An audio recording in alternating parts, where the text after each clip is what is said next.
अस्सलाम वालेकुम नाजरीन। प्रोग्राम है स्पेशल कलाम और मैं हूं आपका मेजबान डॉक्टर अयूब नदीम। नाजरीन, हमारे प्रोग्राम में अदबी शख्सियात शरीक होती हैं और हम उनसे उनका कलाम भी सुनते हैं। शायरी यकीनन एक अहम तख्लीकी अमल है, लेकिन जब शायरी को मौसीकी के रूप में पेश किया जाए तो गोया सोने पर सुहागा हो जाता है। शायरी और मौसीकी का ताल्लुक बहुत पुराना है, बल्कि शुरू ही से है। और आज तक हमारे जो सिंगर हैं, कंपोजर हैं, वो अपनी धुनों के जरिए शायरी में जो पेश किए गए जज्बात होते हैं, एहसासात होते हैं, उन्हें हमारे सामने लाते हैं। आज ऐसा ही एक तजर्बा इस प्रोग्राम में फिर से किया जा रहा है। इससे पहले भी ऐसा ही प्रोग्राम, मौसीकी से भरा हुआ प्रोग्राम हमने आपकी खिदमत में पेश किया था। आज फिर हम आपको ऐसी शोहराए आफाक और ऐसी मकबूल गजलें सुनाएंगे, लेकिन शायर की जबान से नहीं, बल्कि एक गुलूकार की जबान से, म्यूजिक के साथ। तो अब साजो आवाज की इस महफिल को सजाने के लिए मेरे साथ शरीक है जनाब मोहम्मद अली। मोहम्मद अली एक बहुत मंझे हुए गुलूकार हैं, कंपोजर भी हैं।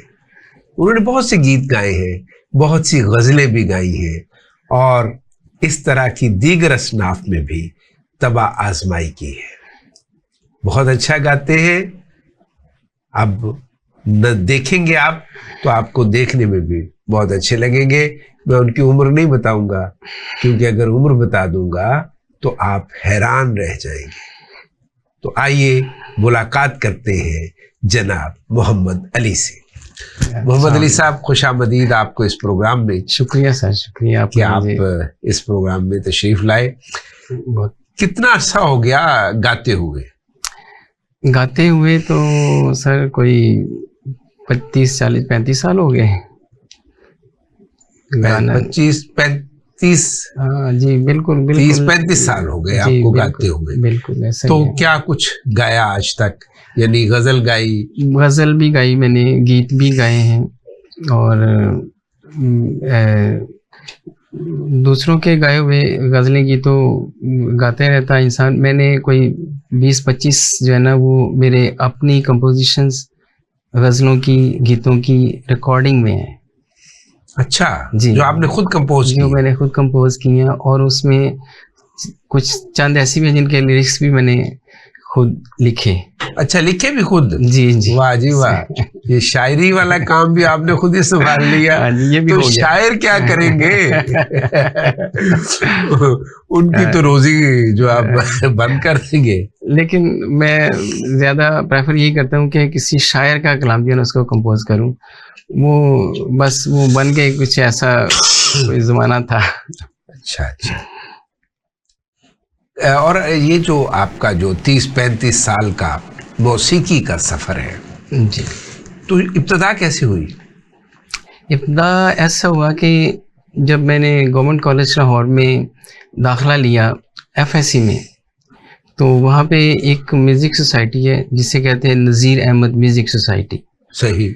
वो बड़ी एक्टिव थी वहाँ पे। उस सोसाइटी से बाद में वो जो मेरे हमअसर वहाँ पे थे ना, उनमें उस्ताद शफकत अमानत अली खान साहब, वारिस बेग साहब, अच्छा, फहीम अजहर साहब, शफकत अमानत अली और फहीम अजहर साहब भी PTV के बड़े अच्छे वो उन होस्ट रहे हैं, वो कंपोजर रहे हैं। उन्होंने एक बड़ा एक फरदौसी गोश्त एक प्रोग्राम बड़ा किया वहाँ पे, बड़े अच्छे। वो भी उस्ताद आदमी हैं आज के ज़माने में मौसीकी के। तो ये मेरे हमअसर थे। मैंने जाना करना वहाँ पे म्यूज़िक सोसाइटी में, इनके साथ हमने वहाँ पे ये इनको देख के मुझे शौक पैदा हुआ कि ये तो सही गाते थे, मुझे कुछ नहीं आता था। अच्छा, अच्छी बात है। जाहिर है आपका ताल्लुक किसी मौसीकी के घराने से नहीं था। तो दिल में शौक पैदा हुआ कि मैं भी ऐसे इन्हीं की तरह गाऊं। तो फिर ये सफ़र जो है ना आहिस्ता आहिस्ता अब थोड़ा सा आया है। तो अब उन्हीं को देखकर आप, यानी जीसी से आपका सफर शुरू हुआ म्यूजिक के साथ हाँ। और गाने का सफर जो जीसी में चूंकि 6 साल में रहा, बीएससी एमएससी फिजिक्स मैंने वहाँ से एमएससी की। फिजिक्स किया आपने? जी। अच्छा। तो 6 सालों में ना वहाँ पे फिर मुझे मेरा आना जाना रहता था। आज भी मैं एक दिन कुछ अर्सा हुआ पहले गया था तो मेरी तस्वीर ग्रुप फोटो सोसाइटी में लगी हुई है, मैंने अपने आप पहचान ली। बहुत ये उस समय यानी की। इसका मतलब ये है कि बहुत तालीम याफ्ता लोग जो है वो भी म्यूजिक में मौजूद है और ये खुशाइंद बात है। बातें होती रहेंगी। तो सबसे पहले हम आगाज करते हैं कि आप कोई हमें गजल सुनाइए किसी मशहूर शायर की। जी, मैं फैज़ अहमद फैज़ साहब की गज़ल पेश करता हूँ और ये उस्ताद गुलाम अब्बास साहब ने ओरिजिनली गाई हुई है और वो मैं पेश करता हूँ। वो मेरे उस्ताद भी हैं। अच्छा, गुलाम अब्बास साहब आपके उस्ताद हैं म्यूजिक में? जी बिल्कुल सही। उनसे रहनुमाई मैंने हासिल जी। तो क्या मतलब क्या है इसका? ना गवाओ ना गवाओ नावों के नीम कश। जी, दिले रेज़ा रेज़ा। जी बिस्मिल्लाह।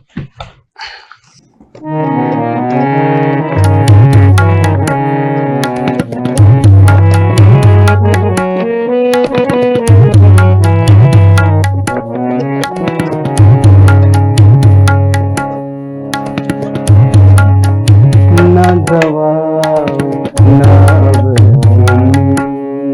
कश, ना गवाओ नाव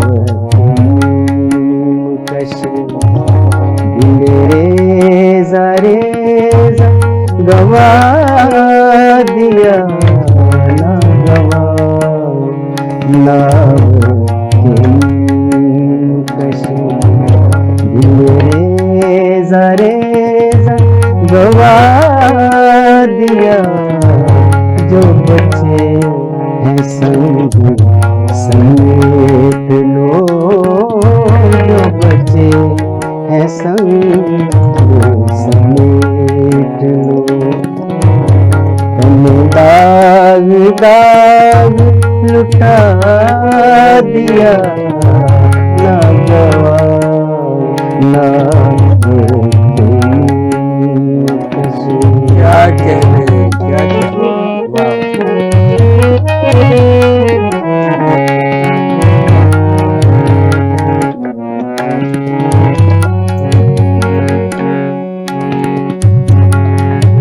मेरे चारा घर को नवीद हो, सफेद दुश्मना को खबर करो, मेरे चारा घर को नवीद हो, सफेद दुश्मना को खबर करो, वो जो कर्ज रखते थे जान पर, वो हिसाब आज चुका दिया, ना गवाओ ना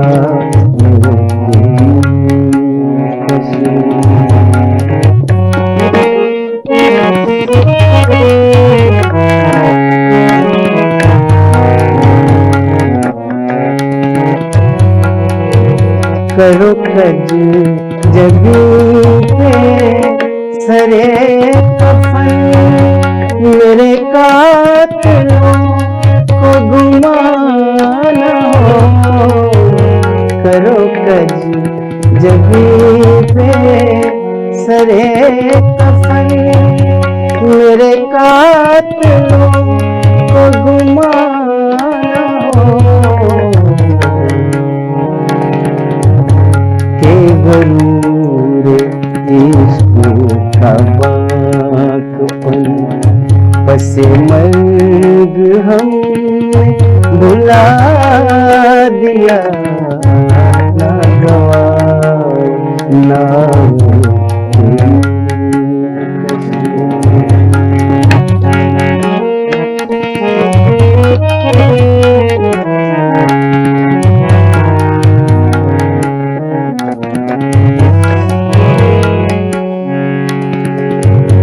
जो रुके तो कोहे गरा थे हम, जो चल चले तो जहाँ से गुजर गए, जो रुके तो खोए गरा थे हम, जो चले तो जहाँ से गुजर गए, रहे यार हम कदम कदम तुझे यादगार बना दिया, ना गवा ना रेजा रेजा गवा दिया, जो बच्चे हैं संग दाग दाग लुटा दिया, ना गवाना। क्या बात है, क्या बात है, क्या कहने। वाह वाह वाह वाह, बहुत खूब। मोहम्मद अली साहब, ये आप तो माशाल्लाह बहुत अच्छा गाते हैं। Thank you sir. आपने जब MSc कर ली फिजिक्स में, फिर आप हायर एजुकेशन से वाबस्ता हो गए और आपने मुलाजमत भी की, तदरीस भी की, तो ये दोनों काम आप एक साथ कैसे चलाते रहे? वो बेसिकली तो शौक इस कदर शदीद था, मेरा सारी ज़िंदगी में रहा है कि मैं इसको बिल्कुल नहीं छोड़ सका, लेकिन इसमें बहुत ज़्यादा मैं अपने आप को इसलिए आगे जानबूझ के नहीं कोशिश नहीं मैंने की कि वक्त भी नहीं मिलता ना, कि मुझे वक्त नहीं मिला मुझे। हाँ जी, मेरी मुलाजमत की मसरूफियात ऐसी थी, ऐसी मुझे असाइनमेंट्स मिली हुई कि काफ़ी ज़िम्मेदारी वाले काम थे मेरे पास, तो ज़्यादा वक्त मेरा उधर लगता था। तो मैं सिर्फ अपनी सेल्फ सेटिस्फेक्शन के लिए रियाज भी करता था, गाता भी था, तो लेकिन बाकी मैं टाइम नहीं दे सकता था अपने। जैसे मैंने दोस्तों का जिक्र किया, उनको भी बहुत कम मैं, क्योंकि ये महफिलों में फिर जाना पड़ता है, मिलना पड़ता है। अच्छा, मुलाजमत की मसरूफियात होती है, फिर घर की मसरूफियात भी होती है। हाँ। 10 रुपए के टमाटर लेते हैं तो वो भी काम भी तो करने होते हैं ना सारे, तो वो उसमें वक्त निकालना अपने शौक के लिए, क्योंकि मैं खुद शायर हूँ, लिखता हूँ, मुझे पता है शायरी के लिए, मजमून लिखने के लिए या कोई भी तहरीर लिखने के लिए वक्त कितनी मुश्किल से निकाला जाता है, और आप भी यकीनन बहुत मुश्किल से वक्त निकालते होंगे। अच्छा, आपने जिक्र किया आप गुलाम अब्बास के शागिर्द हैं। जी। गुलाम अब्बास बड़े मारूफ हमारे सिंगर हैं, गुलकार हैं, तो कब उनसे शागिर्दी हुई और कैसे हुई उनकी शागिर्दी? उनसे कि मेरे ब्रदर इन लॉ दुबई में होते थे, वहीद साहब मरहूम, तो ये गुलाम अब्बास साहब दुबई गए तो उनसे इनकी राह रस्म पैदा हो गई। तो उनको पता था मुझे बड़ा शौक है म्यूज़िक का, वो इत्फाक से पाकिस्तान आए हुए थे, तो उन्होंने फिर गुलाम अब्बास साहब से मुझे मिलवाया। गुलाम अब्बास साहब मेरे घर गढ़ी शो में, जो आपको पता है शायद मेरा घर ही है, वहाँ पे तशरीफ़ लाए।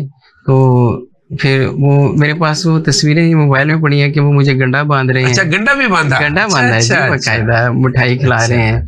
और फिर उन्होंने जो रहनुमाई की वो वाकई बहुत ही कीमती थी, उसकी वजह से मुझे काफ़ी गाने में ना बेहतरी आई मेरे। तो गुलाम अब्बास साहब जो आजकल लाहौर रहते हैं या कहीं और? लाहौर में है। जी जी। अच्छा, ये तो बड़ी एजाज की बात है कि आप इतने बड़े सिंगर के आप शागिर्द हुए और आप बाकायदा शागिर्द हुए, तो ऐसे नहीं। अच्छा, इसके बाद आप हमें क्या सुना रहे हैं? जी, इसके बाद मैं आपको एक गजल है, दिल में एक लहर सी, नासिर काज़मी साहब की गजल है, दिल में एक लहर सी उठी है अभी, कोई ताजा हवा चली है अभी। ये असल में गाई है गुलाम अली साहब ने। जी, गुलाम अली साहब।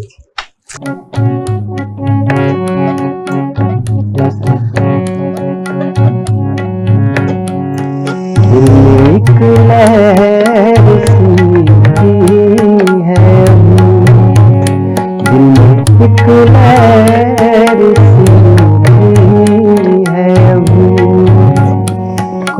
ताजा हवा चली है एक लहर सीधी है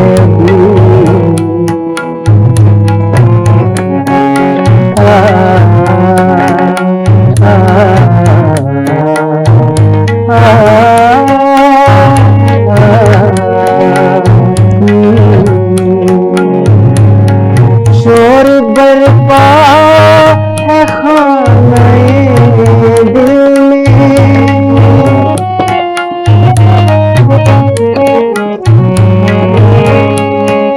शोर बरपा है खाने दिल में, कोई दीवार सी गिरी है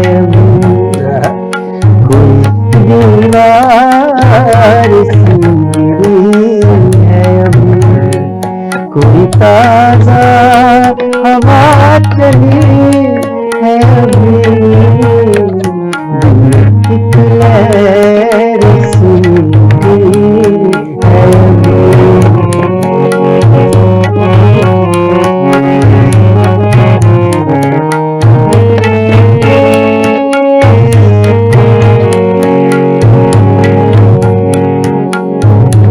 कुछ तो नाजुक मिजाज हैं हम भी,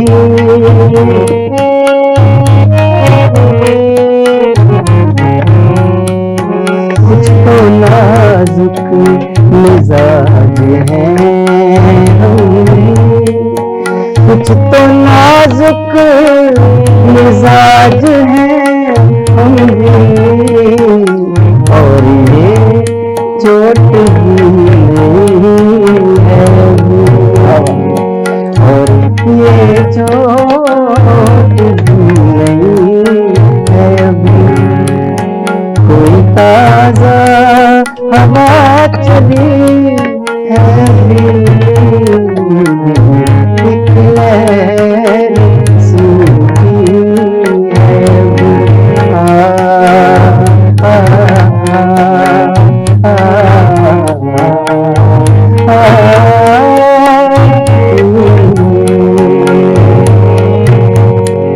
वक्त अच्छा भी आएगा नासिर,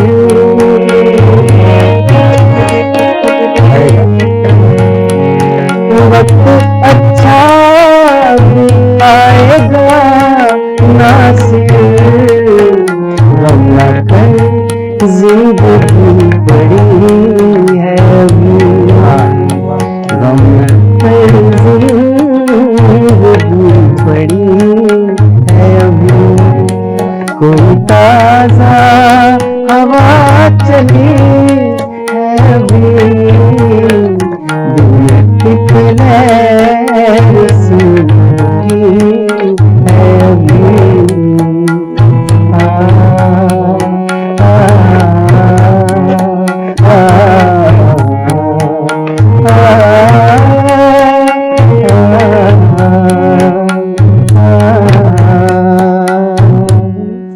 बहुत खूब, बहुत खूब, Thank you, बहुत sir. खूब, Thank बहुत खूब, बहुत खूब मोहम्मद अली साहब कि नासिर काज़मी का कलाम हो और फिर उसके साथ साजो आवाज़ का ये अंदाज, तो किसके दिल में नहीं उतरता। उम्मीद है आज आप इस प्रोग्राम से, इस खूबसूरत शायरी से और इस खूबसूरत आवाज़ से महजूज हो रहे होंगे। मोहम्मद अली साहब, ये म्यूज़िक जो है सीखना, मौसीकी सीखना या मौसीकी को पेश करना कितना मुश्किल काम है? बहुत मुश्किल जी। वो इसलिए मैं कहूँगा कि अगर तो म्यूज़िक को किसी ने प्रोफेशनली करना है तो ये फुल टाइम जॉब है, ना सिर्फ काम के लिहाज से, रियाजत के लिहाज से। एक दफ़ा जैसे मैंने भी ये सारी ज़िंदगी में यही सीखा कि अगर मैंने अपना वो मुलाजमत के जो मामलात हैं वो करके इसको मैं प्रोफेशनली इस लेवल का नहीं कर सकता कि जो प्रेजेंटेबल हो।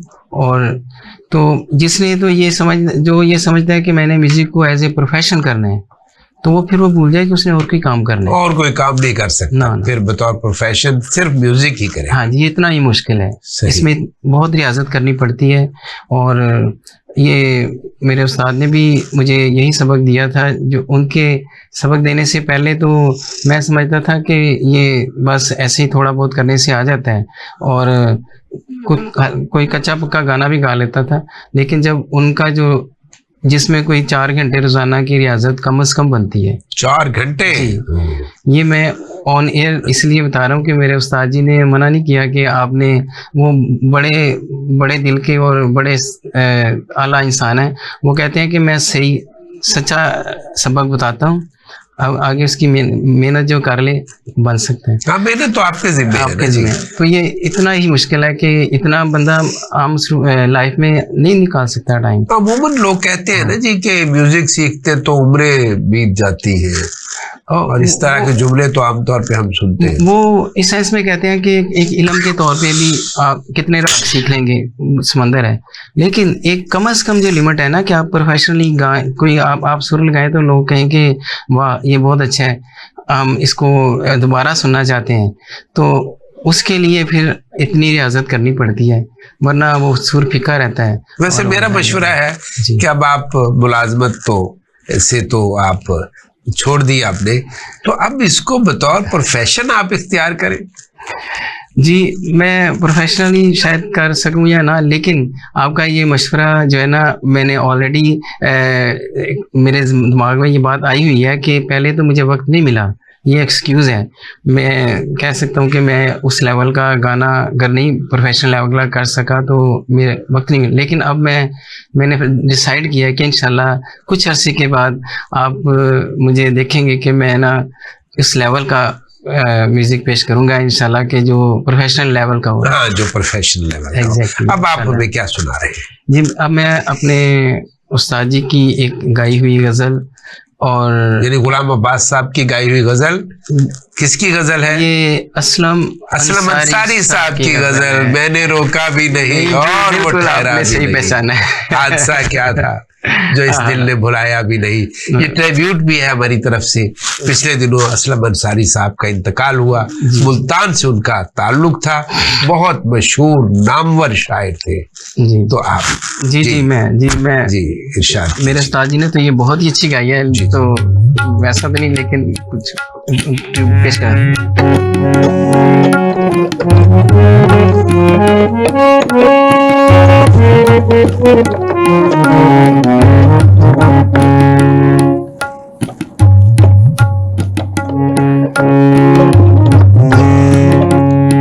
मैंने रोका भी नहीं और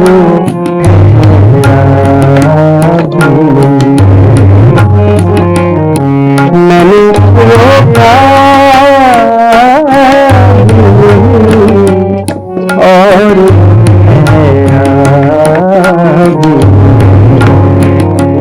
हादसा क्या था जिसे दिल ने बुलाया भी नहीं, मैंने रोका भी नहीं और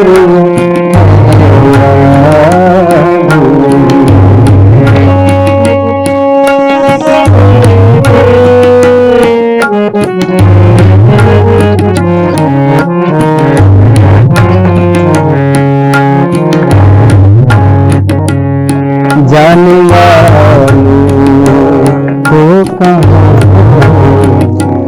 देख सका है जाने वालों को कहाँ देख सका है जाने वालों को कहाँ रोक सका है कोई। तुम चले हो तो कोई रोकने वाला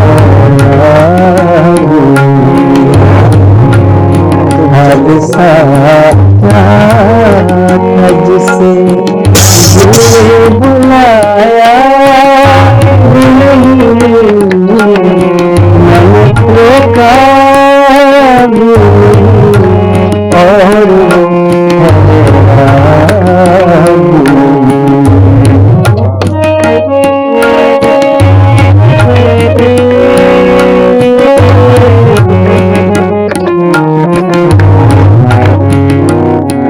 वो तो सदी का सफर करके यहाँ पहुँचा था, वो तो सदी का सफर करके यहाँ पहुँचा था, वो तो सदी का सफर करके यहाँ पहुँचा था। तूने फेर के किस शख्स को देखा,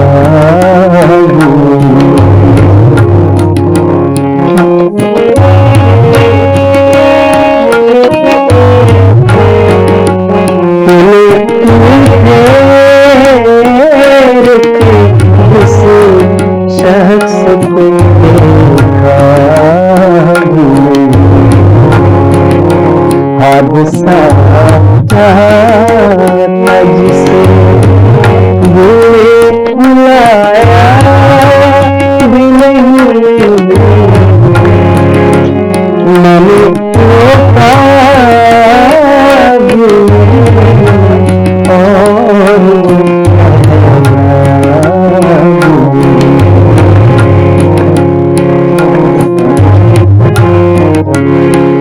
एक मुसाफिर के जिसे तेरी तलब है कब से, एक मुसाफिर के जिसे तेरी तलब है कब से, ऐ तेरा तेरे पीछे से गुजरता हादसा क्या था जिसे ये बुलाया नहीं, मैंने रोका भी नहीं और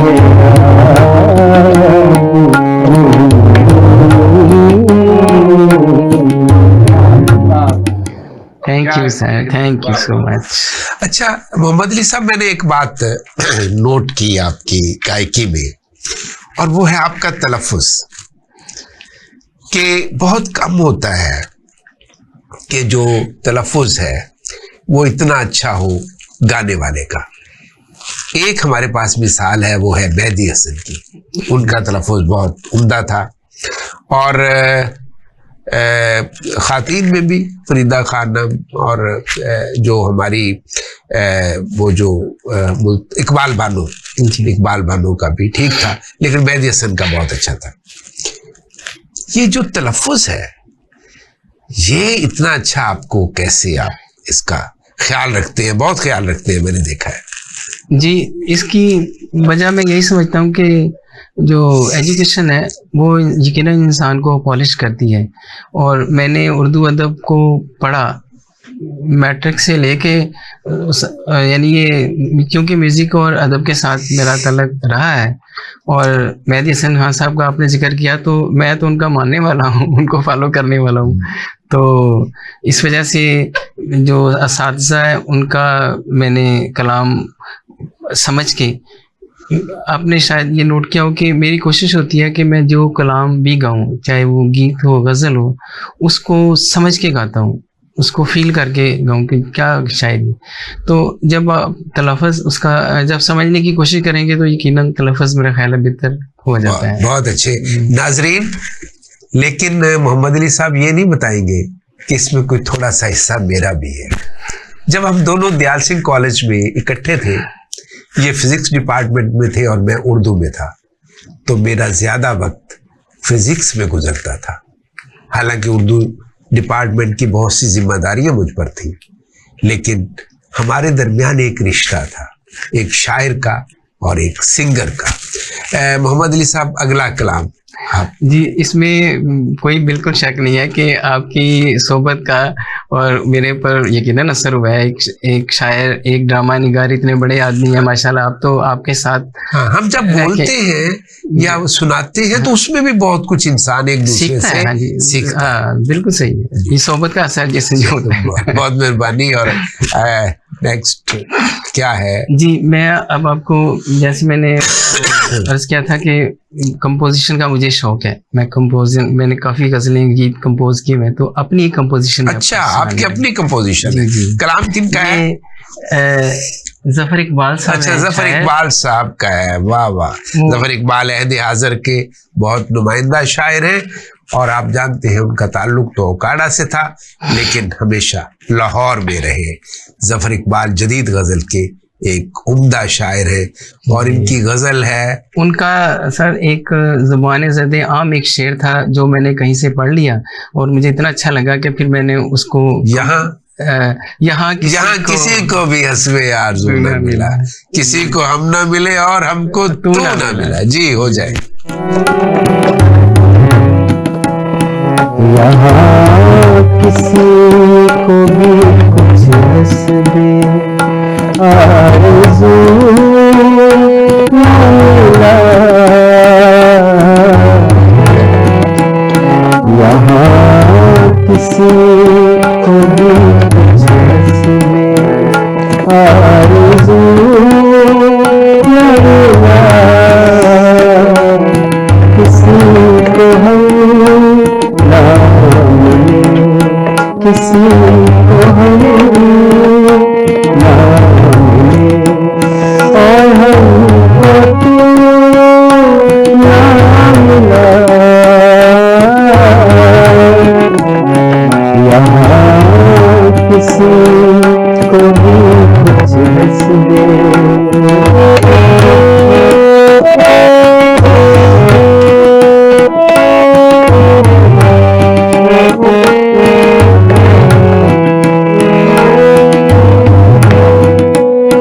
चमकते चाँद बिखरे शहरे सबके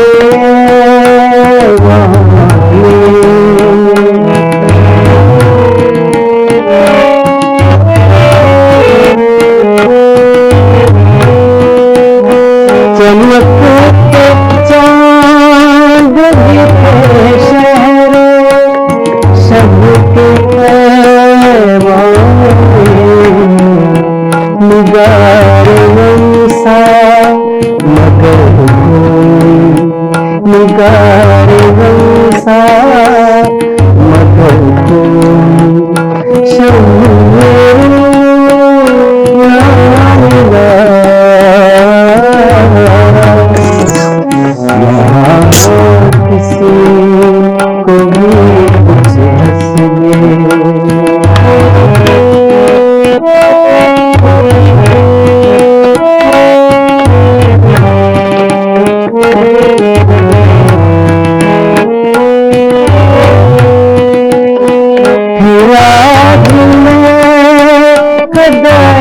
दिल से लौट आए,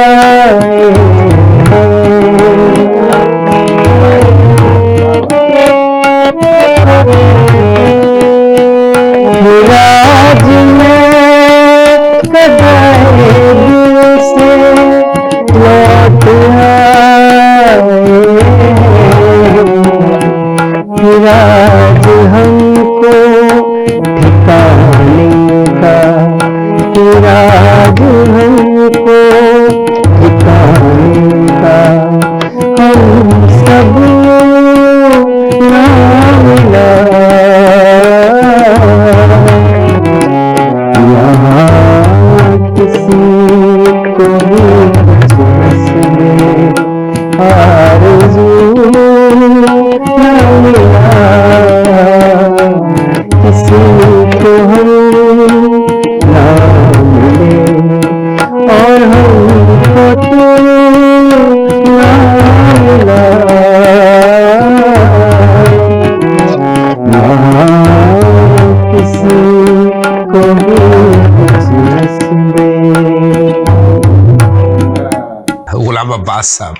ये तो पान बहुत खाते हैं, आप भी खाते हैं? नहीं सर, मैं ना पान खाता हूँ, ना सिगरेट पीता हूँ, ना कुछ कुछ भी नहीं करते हैं ऐसा। पानी पीता हूँ।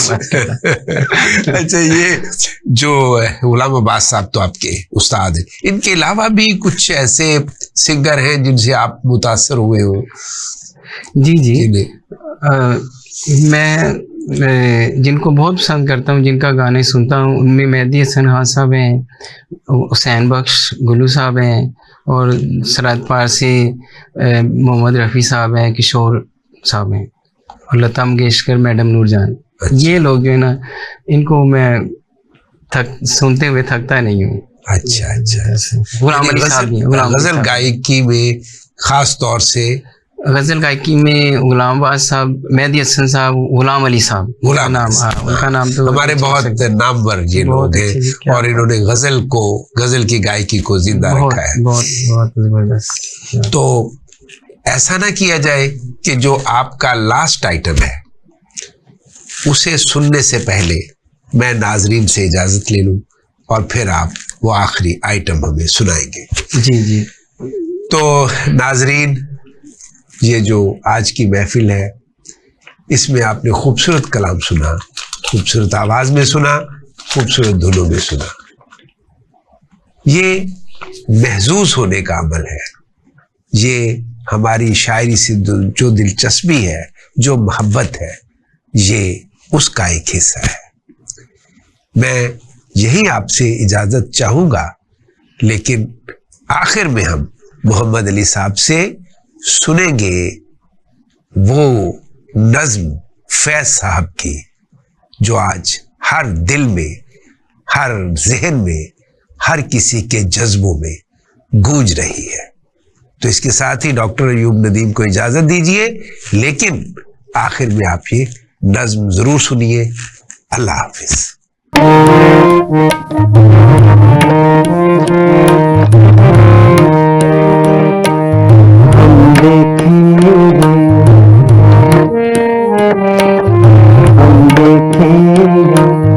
लाज़िम है कि हम देखेंगे, हम देखेंगे, लाज़िम है कि हम देखेंगे, हम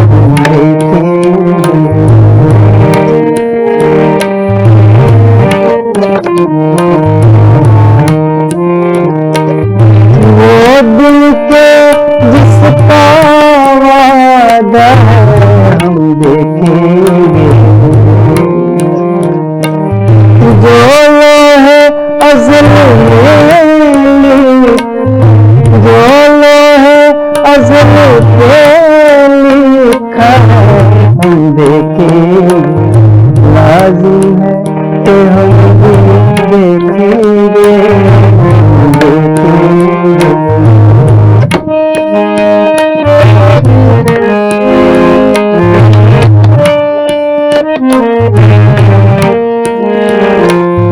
जब ज़ुल्म सितम के कोहे गरा,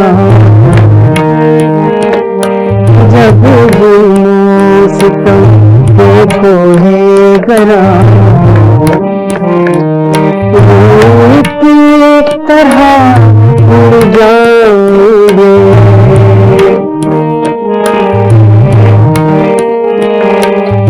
जब ज़ुल्म सितम के कोहे गरा, की तरह उड़ जाएंगे, हम महकूम के कामों धरती धड़ धड़ के, और अहले हकम के सर पर,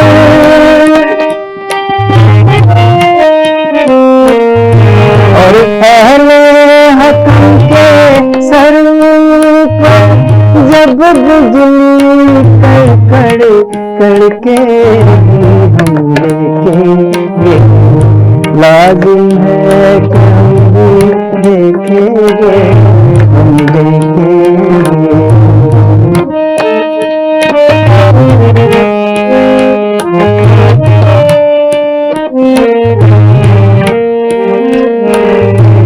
जब अर्ज़े खुदा के काबे से, जब अर्ज़े खुदा के काबे से सब बुत उठवाए जाएंगे।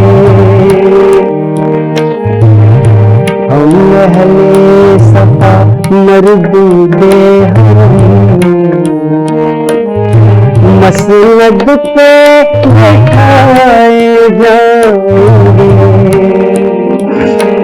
सब ताज उछाले जाएंगे, सब तख्त गिराए जाएंगे। हम देखेंगे, लाजिम है कि हम देखेंगे, हम देखेंगे।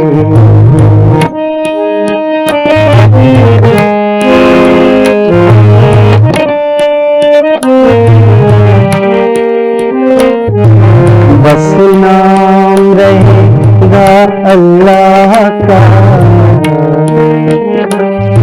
बस नाम रहेगा अल्लाह का।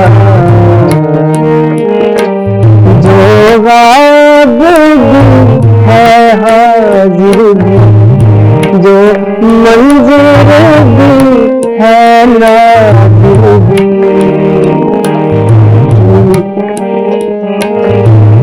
उठेगा अनल हक का नारा,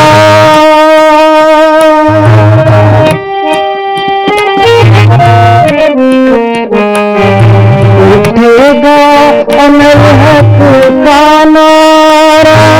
जो तुम भी हो मैं भी और राज करेगी खल्के खुदा। जो तुम भी हो मैं भी हम देखेंगे, लाजिम है कि हम भी देखेंगे, हम देखेंगे, लाजिम है कि हम भी देखेंगे।